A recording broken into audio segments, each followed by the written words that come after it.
Oh, hello, everyone. Good morning or good afternoon. Let's be honest, good afternoon or good evening. There's no way you're awake before noon.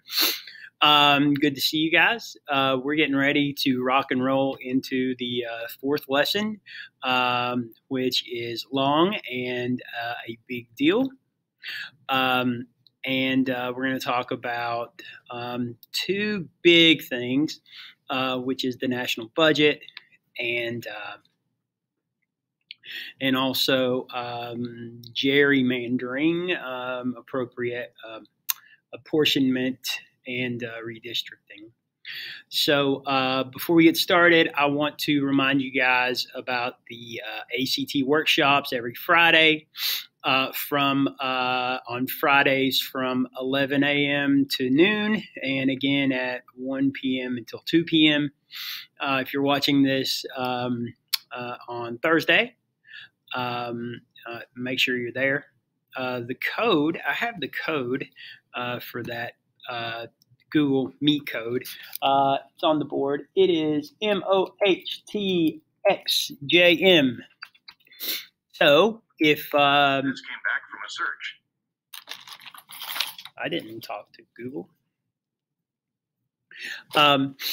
So that is the join code for the class, the Google Classroom. And it's really helpful, really important. I hope that you go to that. Also, if you are watching this Thursday, remember that our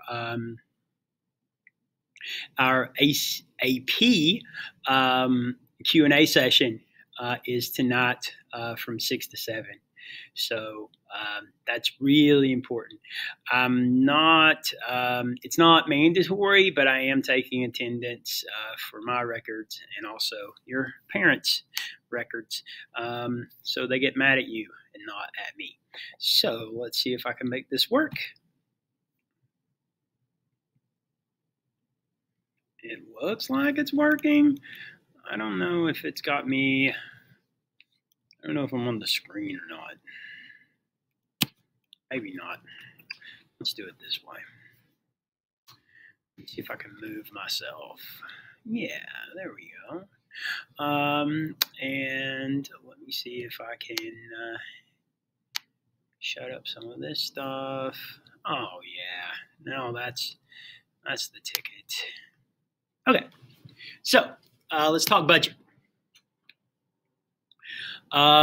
First of all, what's a budget? A budget is how much money we spend. That's it. All right. There's two main groups that deal with the budget.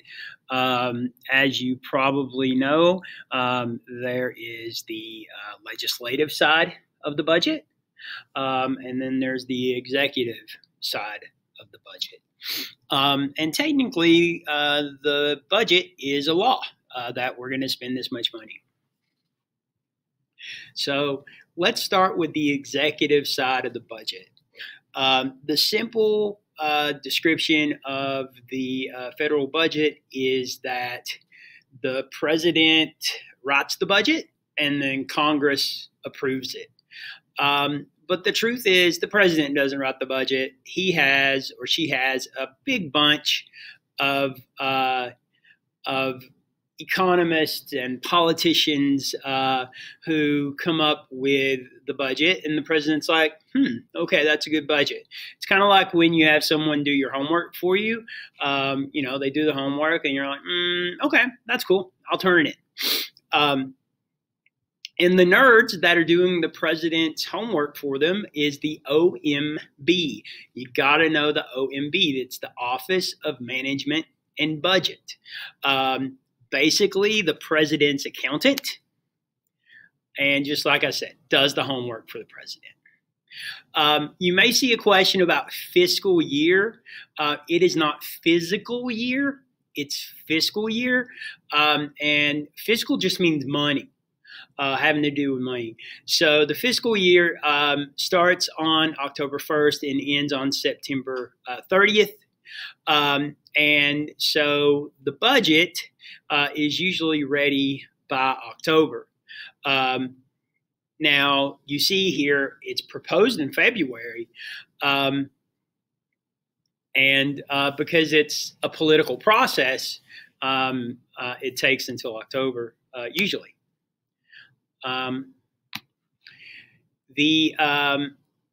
So here's some details about it.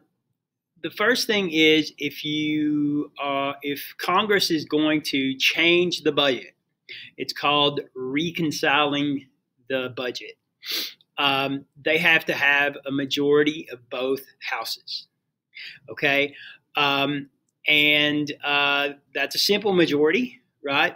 And so both the Senate and the House have a limited debate time on what they're going to do to change the budget, and they're only allowed to reconcile the budget once a year.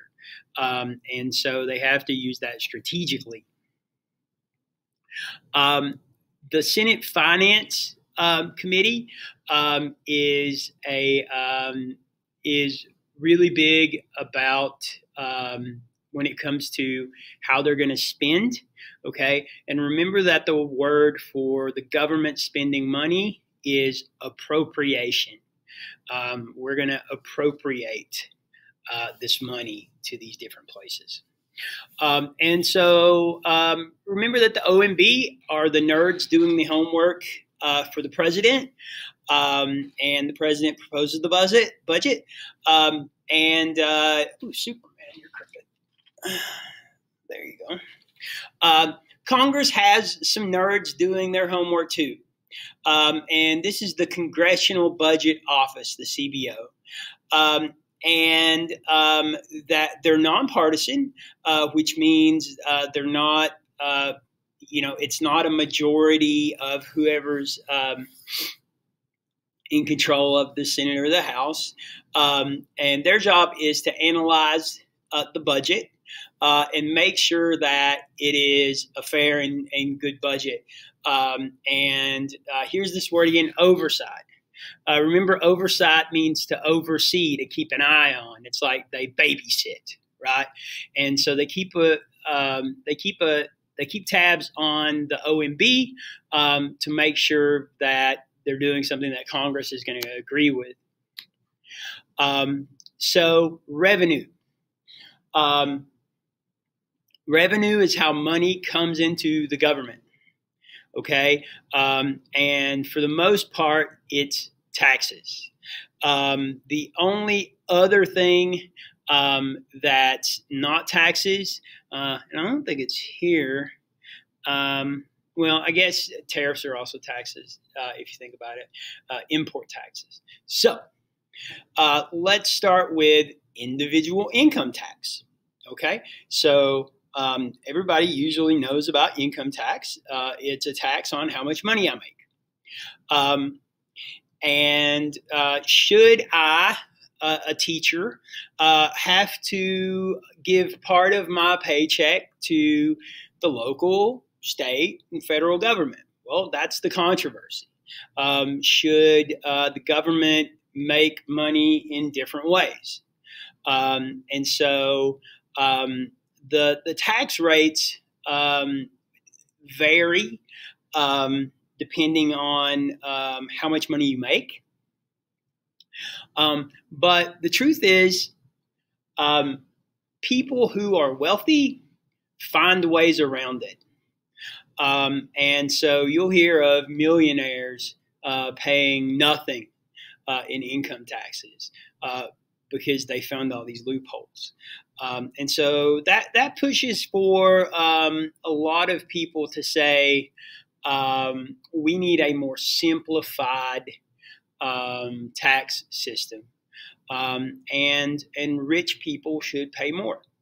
Now, rich people and people who support rich people say they worked hard, they're getting paid. Why are we going to punish them for working hard? The other side says they have more, they should give their fair share. The other side says that's starting to sound like communism. And so there you go. We have corporate taxes. Corporation just means a big business. And so if you're a business, you have to pay so much of your business's earnings. Again, big corporations tend to find ways around paying their taxes, loopholes, and that's another thing that is controversial. And then we have sometimes it's called payroll taxes, not to be confused with income taxes. The real name is social insurance taxes. Okay, there will be a day when we go deep on this stuff. Social Security, Medicare, unemployment. But basically, what you need to know about it right now is this is the federal government forcing us to try to set up some kind of retirement fund for ourselves. And so basically what happens is, the school hires, teachers are on a different system, so that's a really bad example. My wife works for UK, and at UK, when she gets a payday, she has to pay, I don't know, $100 to Social Security, but then UK has to pay $100 as well.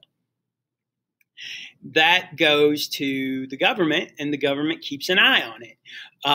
And every month it's $100, and then every other employee and business is $100. And the idea is that money is going to be there when they retire. If the government plays their cards right, they can get interest on that money, and you have even more. That does not work all the time, and Social Security is in a good hot mess. But we'll come back to that soon. Then we have tariffs. Okay, a tariff is an import tax. Okay, if I'm going to import PlayStations from Japan, then I have to pay tax on every PlayStation that is imported, so I can sell it. So that's what a tariff is a import tax. And then we also have excise taxes. Sometimes people call them luxury taxes. And so basically what these are is, I bought a yacht. Okay, well, if you buy a yacht, you should pay more taxes. Can you guess what I'm going to say? Yes, I'm going to say that a lot of times people get out of paying luxury taxes because they have accountants that can get the job done. When the government can make investments and take money that it has and try to gain interest, and that happens at times. And then another thing is estate taxes. Estate taxes are also called death taxes. And the reason it is this way is I am super rich, and I'm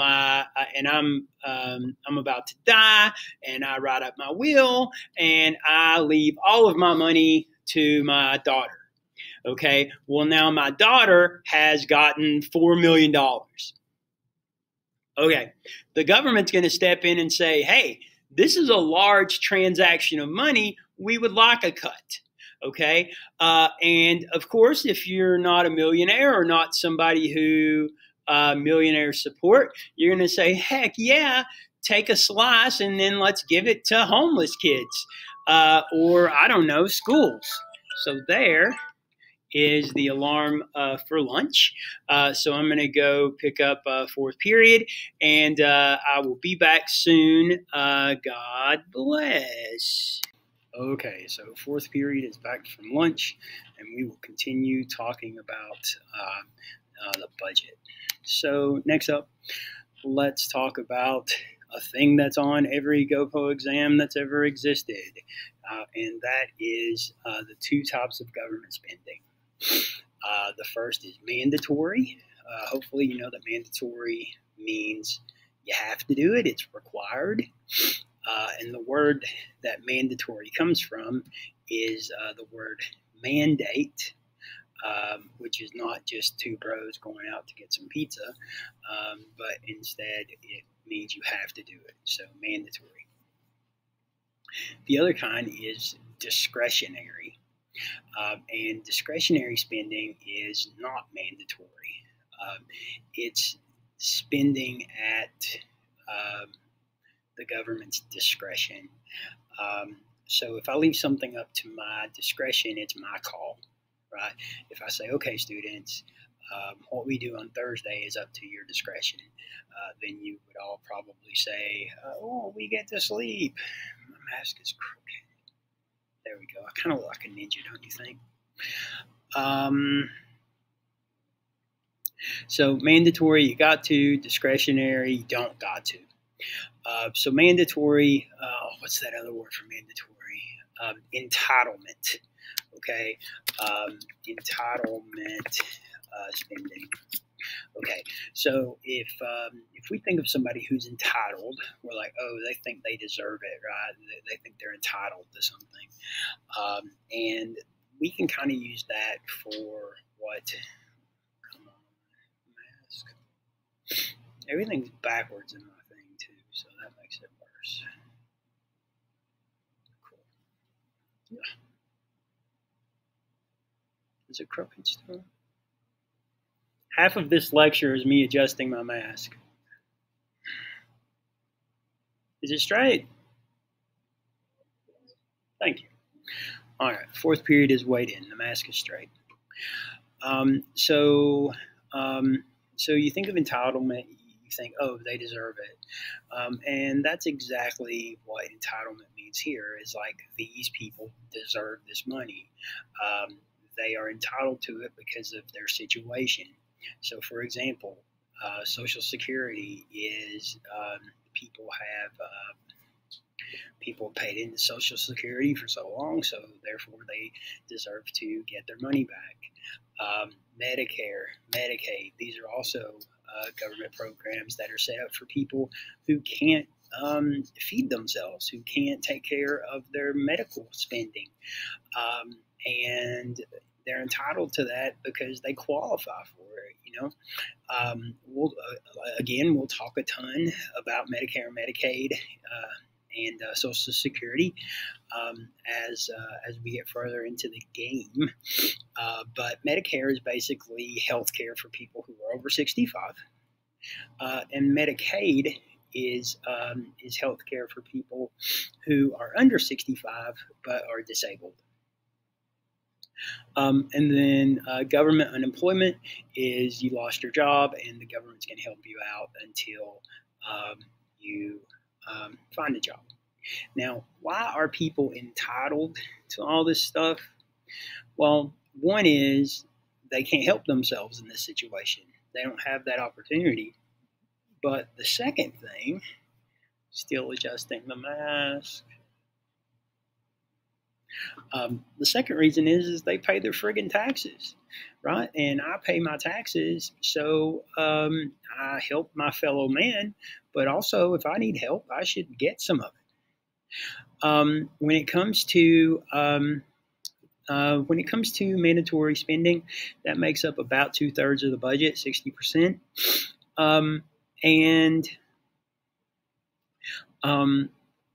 Golly, we're going to have to talk about the national debt too. So the national debt at this moment is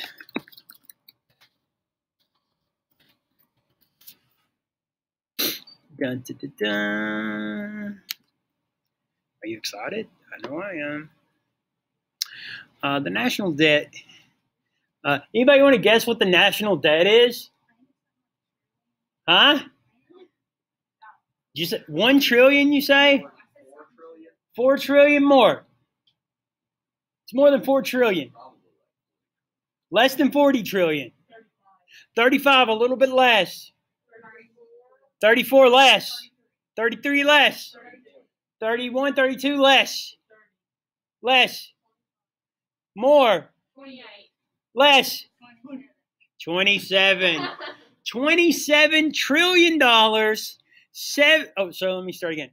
27 trillion, 786 billion, $893,500,000, and yeah. Oh, it's right here. I got it on the screen. The freshman can back me up, son. So remember this: a million is 1,000,000, right? A billion is 1,000 million, and a trillion is 1,000 billion. And we got 27 of them. What's up? All right. All right, you AP World people, go back to whatever you're learning about. I'm sure it's probably murder. Speaking of financial murder, we are $27 trillion in debt. And so we have we have a deficit. Every year we spend more money than we take in. So some people think the deficit should be mandatory.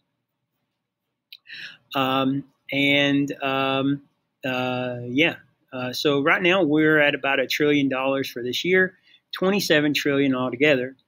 And then we have discretionary spending. This is money that it's up to Congress for how do they divide it up. And when it comes to discretionary spending, the big thing on here is military. And so we're going to look at some pie charts about that. Hopefully I can make these a little bit bigger. Mm-hmm. Oh, come on. Apparently I can't make pictures bigger. All right. So anywho, this is 2016. This is a few years old, but it stays about the same. This is the discretionary spending budget, okay? And you can see that out of $1.15 trillion, 54% of it goes to the military. Now, should we spend that much on the military or should we not? Well, it kind of depends on how you view the military and kind of where we stand in the world. Some people would say we need to take care of our citizens and keep them safe, and that is reasonable. Other people would say that's kind of ridiculous when you look at we only spend 74 billion on education, so that's 6% on education, 3% on science. Food and agriculture gets 1%, and that's kind of crazy because people eat food. Okay, so this is the entire budget spending. So this is not just discretionary, but it's mandatory. We take everything into consideration.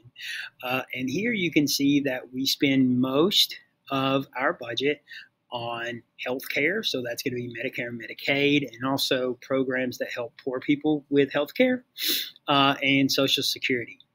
Now, the thing that sucks about Social Security is Social Security should be taken care of because the worker and the boss is supposed to be paying this in throughout their employment, and then they're just taking it back. But because the system is kind of haywire, the government still has to throw in a whole lot of money. Homeland Security gets 16%. Overall, we're giving education 3%, science 1%, veterans 4%, which really sucks because we should take care of our veterans. And so here is mandatory spending. All right. We have 49 plus 38. That would be 89, 87. Or some kind of math. Almost 90% of our mandatory spending goes to Medicare and Social Security. Again, not a lot more. And then the last pie chart we'll look at a way that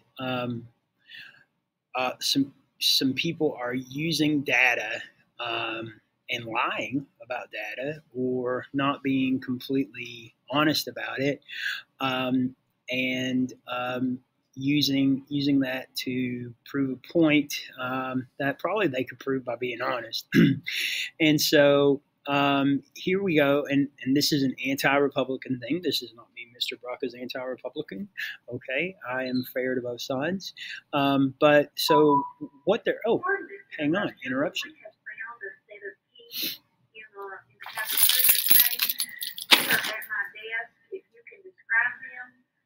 We'll give them back to you. Also, when we change classes, they're metal. They're on a ring. I know those people. Okay, very quickly, if you'll notice, it says this is a chart of federal spending, but it is discretionary spending. It is not overall federal spending. So we know that overall federal spending, the military only takes up. About 16%, but this is saying that they take 57% of all of it. And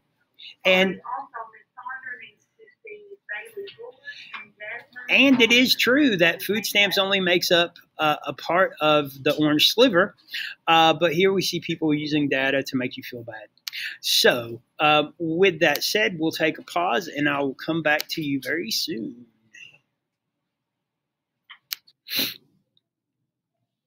Okay, it looks like we are back. Some history really quick on the budget is that there's been an increase in mandatory spending, and that's led to a decrease in discretionary spending. And since the 50s, that has a lot to do with welfare programs and the like, entitlement programs. And so, very quickly, budget drama breaks down to conservatives and liberals, as it usually does. And here, of course, this isn't everybody, but for the most part, conservatives say, we don't need to raise taxes. We're already taxed too much. And they also have this, a lot of them have an idea of we're spending too much on these social programs anyway. Kind of the idea of if someone's receiving a government check, they should probably be working. On the other hand, liberals say that we should invest more in social programs.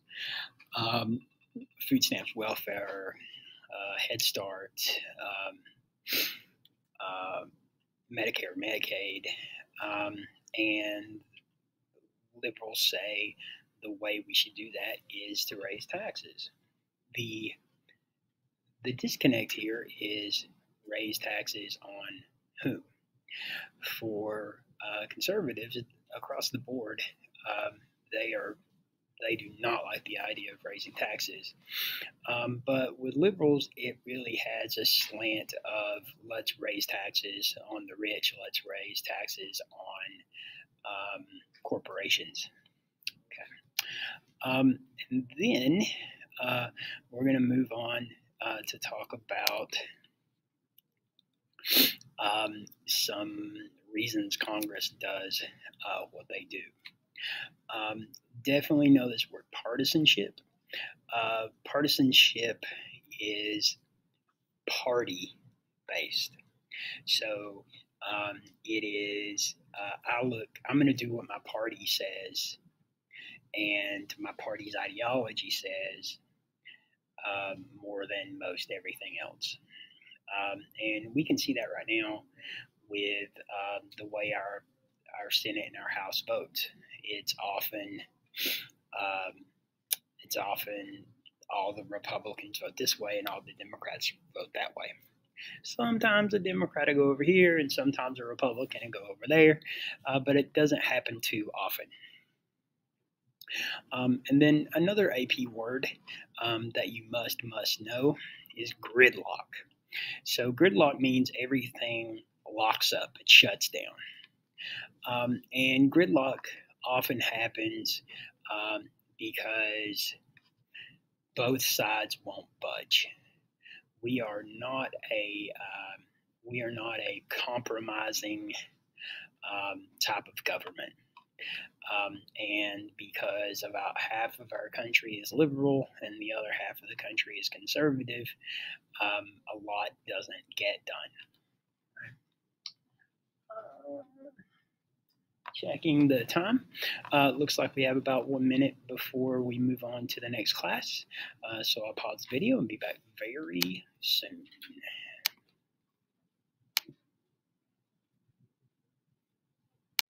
Oh, hey.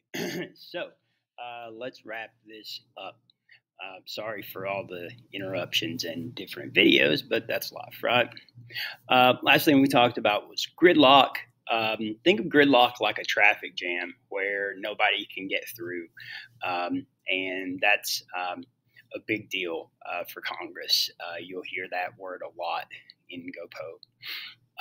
And usually that has to do with divided government, which means the president and both chambers of Congress in the last 40 years has not usually been the same party.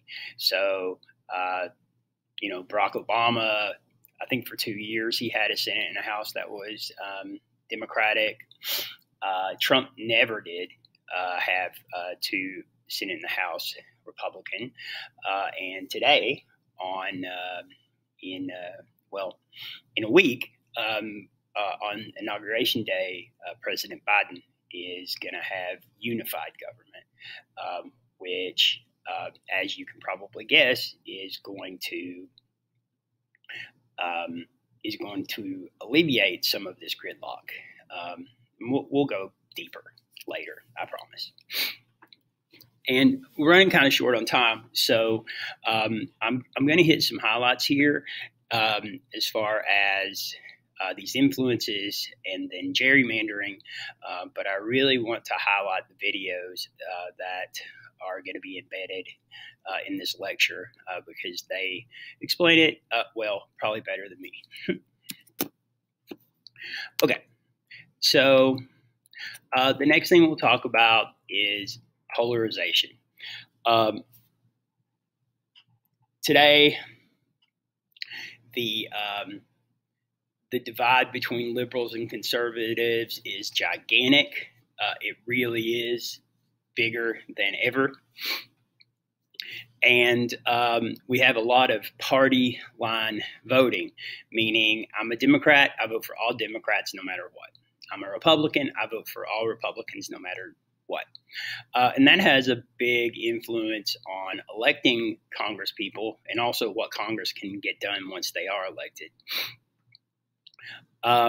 And so we also have Congress interacting a lot less than they used to because it's so easy to get to Washington and back and forth into their districts. And so back in the day, they would be in Washington for a long time. They would kind of be in a culture where all the parties are in the same town, going to the same restaurants. But nowadays, most members of Congress spend just as much, if not more time back in their districts. And why is that? They'll tell you because they want to keep hearing from their constituents and do what's best for their district. Whereas cynical Mr. Brock says they're there trying to get pork barrel spending and trying to do things to help get them reelected, fundraising and the like.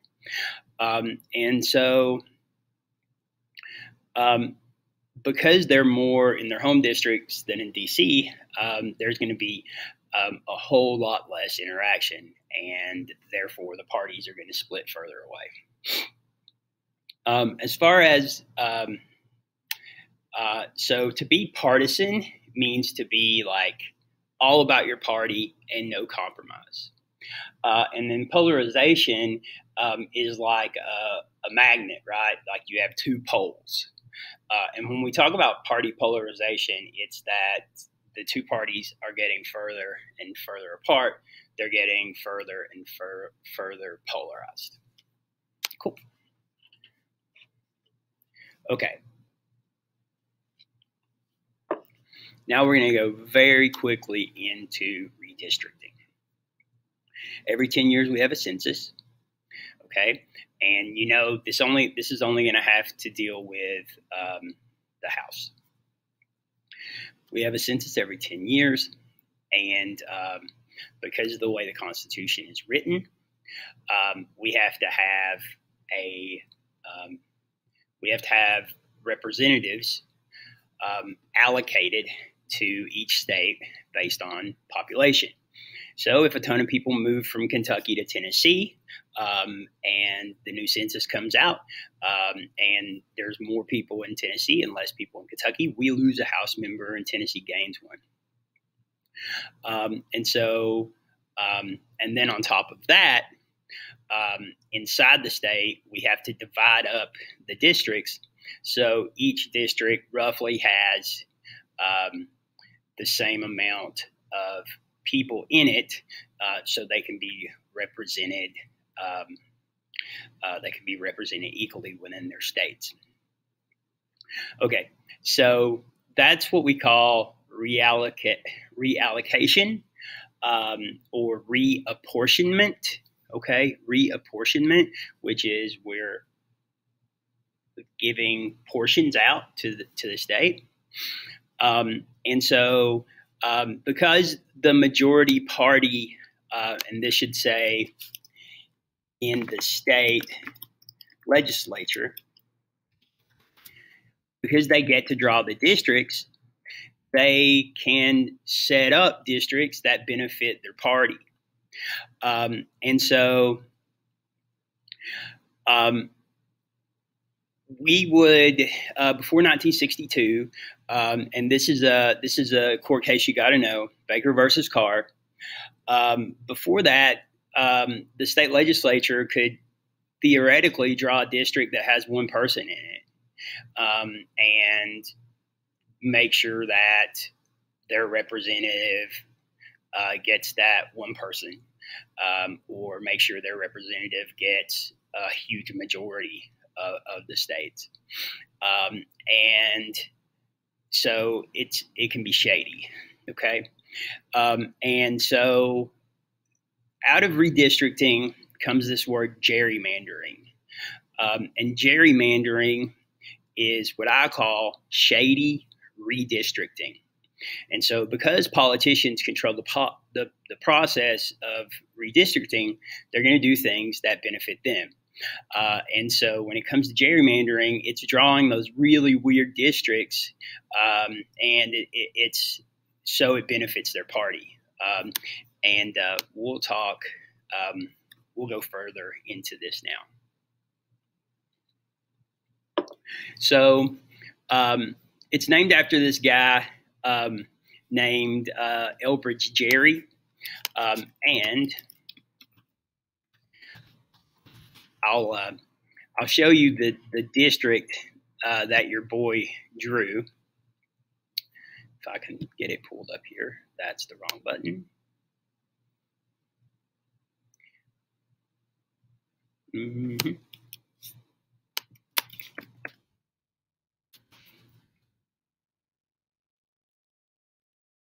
Okay, so they call it a gerrymander because, of course, they're naming it after Jerry, and then it looks like a salamander. So I'm going to try to paste this picture in here just for a second. And so this is the district that was drawn by Mr. Gerry. And as you can see, it just doesn't make sense. There's more of the state here. How is this district the same as this district? And this is, as you can see, the gerrymander here has eaten Lady Liberty, and it has the Supreme Court petting it and saying, "Hey, since you just ate Lady Liberty, would you like an after dinner mint?" And what that's talking about is how the Supreme Court, since the 60s, has upheld gerrymandering for the most part. So a party in the state legislature is going to make sure that they have safe seats. So they're going to see how many people vote for Democrats, how many people vote for Republicans, and then they're going to draw a district where their party is probably going to win. And that's usually if they say 55% or better, that's how they'll do it. And then if you are, if it's closer than that, those are usually called marginal seats or swing districts. And in 2016, swing districts were in Pennsylvania and Florida, and there were a ton of swing districts in 2020. Florida wasn't as big of a one, but Georgia was a big one. Pennsylvania and Georgia was really big. So,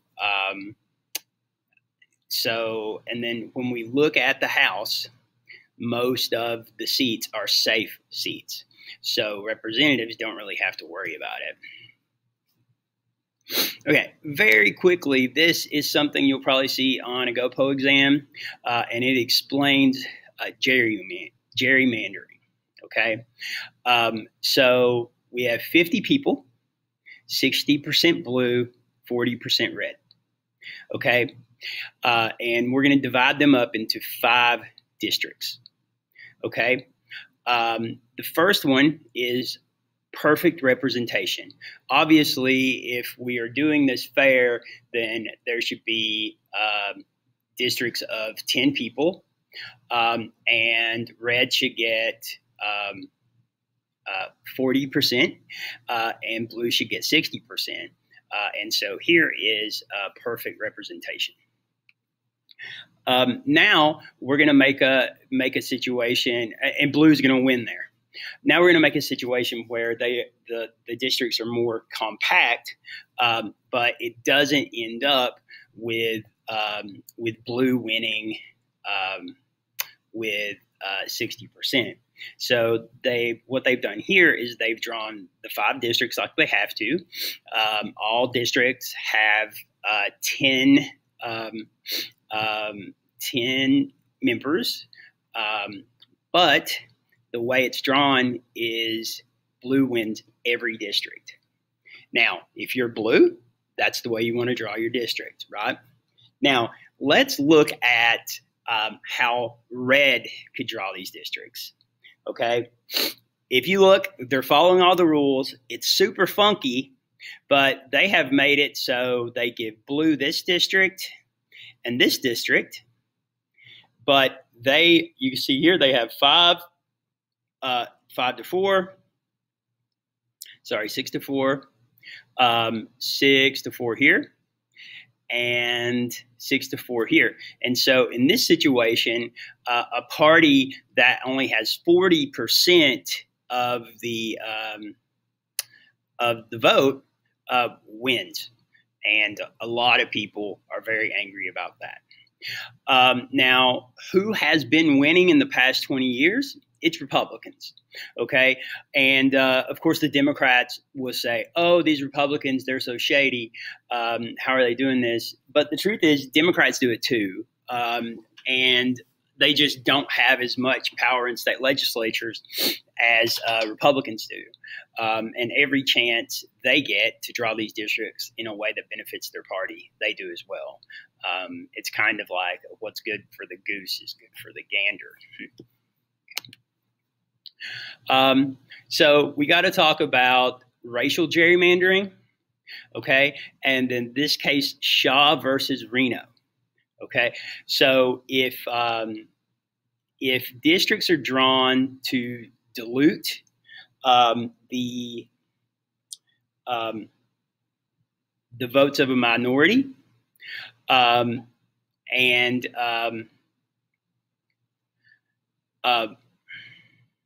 or to make the votes of a minority more powerful, the Supreme Court says that gerrymandering can be overturned. So the two redistricting Supreme Court cases you need to know is Baker versus Carr, which is one person, one vote, meaning the districts have to be have the same roughly population, and then Shaw versus Reno, which is the racial gerrymandering Supreme Court case, and it says that racial gerrymandering is unconstitutional. We talked about divided government earlier. And so Barack Obama, okay, so if we have two parties that, if we have a lot of, it's really close, especially in the Senate, they can stop a lot. Remember, every cabinet head and every judge in the federal court system is appointed by the president, but confirmed by the Senate. And so Obama in 2016, right before he was about to leave office, a Supreme Court justice died, and Obama nominated a new Supreme Court justice. But Mitch McConnell, being an awesome politician, basically said, we're not going to vote on this. We're not going to vote on this until after the 2016 election. Donald Trump won, and then Donald Trump got to nominate the Supreme Court judge, who was Brett Kavanaugh. And because of that, that was the first of three Supreme Court members that Donald Trump got to appoint. So it gives him a whole lot of power. As far as Congress, most people hate Congress. Okay, their approval rating is below 15%. But when we talk about the average individual congressperson's approval rating, it's 60%. And the truth is, it's because congresspersons really help people in their districts, and they'll say because that's their job, and cynical Mr. Brock will say that's because they want to get reelected. And then finally, I always like to end this lesson with Congress. This has Congress's approval rating at 19%.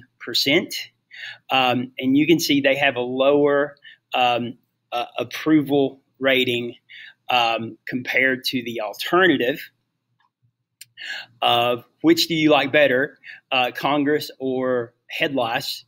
People pick head lice, 67% to 19%. You get colonoscopies, you get root canals, you get the band Nickelback, which is the closest, and used car salesmen. So Americans respect used car salesmen almost twice as much as they respect members or Congress as a whole. So I'll leave you with that, and keep continuing to be awesome, and I'll see you soon.